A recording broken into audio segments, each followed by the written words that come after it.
Hello guys, ako nga pala si Kuya Jim. Sa hindi pa nakakilala sa akin, ay nangangarap nga pala ako para sa aking mga anak. Kaya ako nagsusumikap. Guys, for today's video nga pala ay nag-sideline nga pala ako dyan na sumama sa paggawa ng gate para may extra income.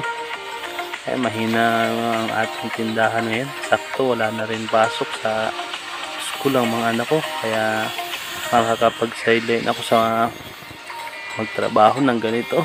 Ganito nga pala guys ang trabaho ko dati bago ako magkaroon ng tindahan at parisan. Ayan yan guys, sumasama rin tayo sa mga construction. Marami tayong napasukan trabaho, kaya hindi tayo nabibilingan ng trabaho kung kailangan natin. Kaya sa mga nabibilingan dyan dito sa Pilipinas na walang trabaho, marami dyan trabaho, yun nga lang iba, mababa talaga yung sahod. Pagbabasihan talaga yung sahod, napakababa ng sahod dito sa Pilipinas. Kaya shoutout sa mga construction worker dyan, sa ibang mga trabaho na mababa ang sahod, at sa mga magulang na patuloy pa rin ang laban sa hamon ng buhay kahit mababa yung sahod. Gugulang mga lodi, ayan, makakaraos din tayo. Sipag at tiyaga lang para sa pamilya, papasaan din yan at makakaahon din tayo sa kahirapan. Ayan, kung hindi na lang sa atin, para sa mga anak natin.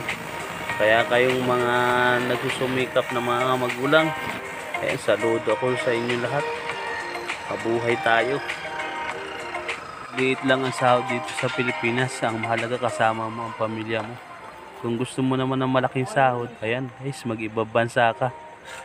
Ayan, para umangat ang pamilya mo. Kaya shoutout sa mga OFW natin dyan na lumalayo sa pamilya para umangat ang buhay ng mga pamilya nila.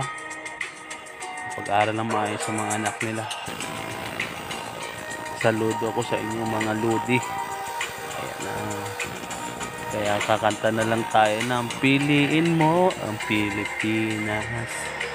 Pero wala tayong choice, andito tayo sa Pilipinas. Kaya sa mga nababas dyan, para sa yung kanta na piliin mo ang Pilipinas, ayan, wala tayong choice, nandito tayo sa Pilipinas. Kaya wag na kayong mag-inarte na pipili pa kayo ng ibang bansa.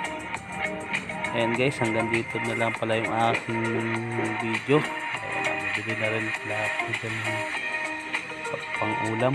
Siyempre, maganda-ganda yung sahura natin ngayon, kaya dapat masarap ang ulam natin.